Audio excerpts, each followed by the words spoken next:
НАТО сојузниците ги поддржаа плановите за 2 нови командни центра кои ќе помагаат во заштитата на Европа во случај на конфликт со Русија. Со тоа е поставена основата за најголемото проширување на воените активности на Алијансата во последниве децении. Според плановите, првиот центар треба да биде за заштита на морските коридори преку кои војниците и опремата се довезуваат од Соединетите држави преку Атлантикот, додека вториот за надгледување на движењето на војниците во Европа. Членките на НАТО исто така се согласија за зајакнување на сајбер одбраната, рече генералниот секретар на Алијансата Јенс Столтенберг, со што за прв пат потенцијално и се возможува на Алијансата да прими компјутерски хакери. Овој чекор следува откако во минатата година НАТО донесе одлука дека и сајбер просторот е домен на војување, како копното, морето и воздухот. This will strengthen our cyber defenses and help integrate cyber into NATO planning and operations as well.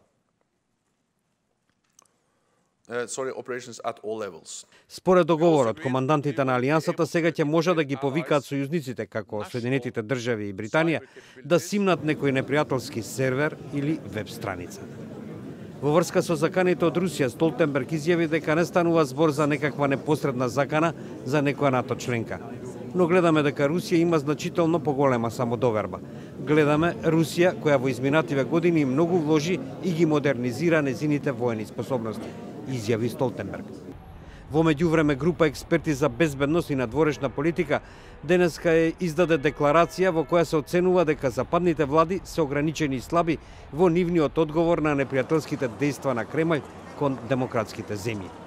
Во декларацијата, инициирана од Организацијата Европски вредности со седиште во Прага, под наслов "Како демократскиот Запад треба да го запре Путин", 70 експерти сметаат дека треба да се преземат чекори за да се запре планот на председателот на Русија да игра на поделби и владење во евроатлантскиот простор. Путин реши да ги заплашува и малтретира демократиите, а голем дел од западниот политички естаблишмент се уште не го свати тоа, се вели во декларацијата во која се додава.